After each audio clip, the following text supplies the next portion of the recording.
ഒടുവിൽ കേന്ദ്ര സർക്കാർ വഴങ്ങി. നീറ്റ് ഉൾപ്പെടെയുള്ള പരീക്ഷാ ക്രമക്കേടുകളിൽ എപ്പോൾ വേണമെങ്കിലും ചർച്ചയ്ക്ക് തയ്യാർ.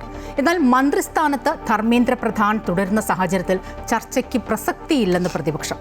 വിദ്യാഭ്യാസ മന്ത്രി ധർമ്മേന്ദ്ര പ്രധാൻ രാജിവെക്കും വരെ പ്രതിഷേധം തുടരുമെന്ന നിലപാടിൽ പ്രതിപക്ഷം കറുത്ത വസ്ത്രമണിഞ്ഞാണ് ഇന്ന് പാർലമെന്റിൽ എത്തിയത്. ഇന്നും സഭാ നടപടികൾ തടസ്സപ്പെട്ടു. വനിതാ അംഗത്തോട് മര്യാദ വിട്ട് സംസാരിച്ചതിന് തൃണമൂൽ അംഗം കല്യാൺ ബാനർജിയെ സ്പീക്കർ സസ്പെൻഡ് ചെയ്തു. വർഷകാല സമ്മേളനത്തിന്റെ മൂന്നാം ദിനവും പ്രതിപക്ഷ ബഹളത്തിൽ പാർലമെന്റ് നടപടികൾ പൂർണ്ണമായും തടസ്സപ്പെട്ടു.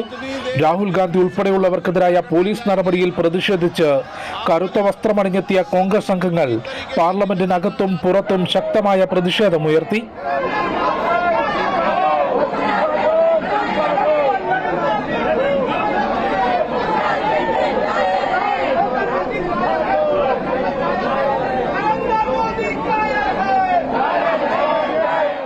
പ്രതിപക്ഷം നിരന്തരം ആവശ്യപ്പെട്ടതിനെ തുടർന്ന് നീറ്റ് ക്രമക്കേടിൽ ചർച്ചയ്ക്ക് തയ്യാറാണെന്ന് കേന്ദ്ര സർക്കാർ അറിയിച്ചു.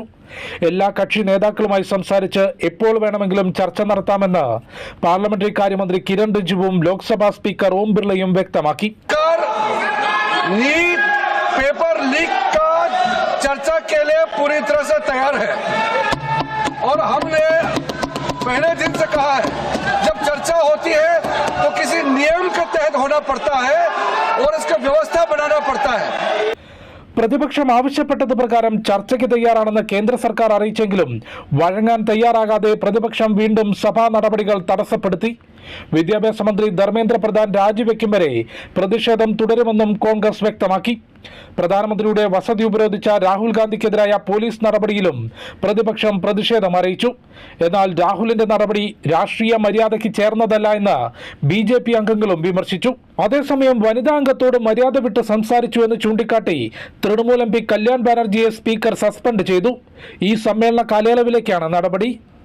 അമൃത ന്യൂസ്, ന്യൂഡൽഹി.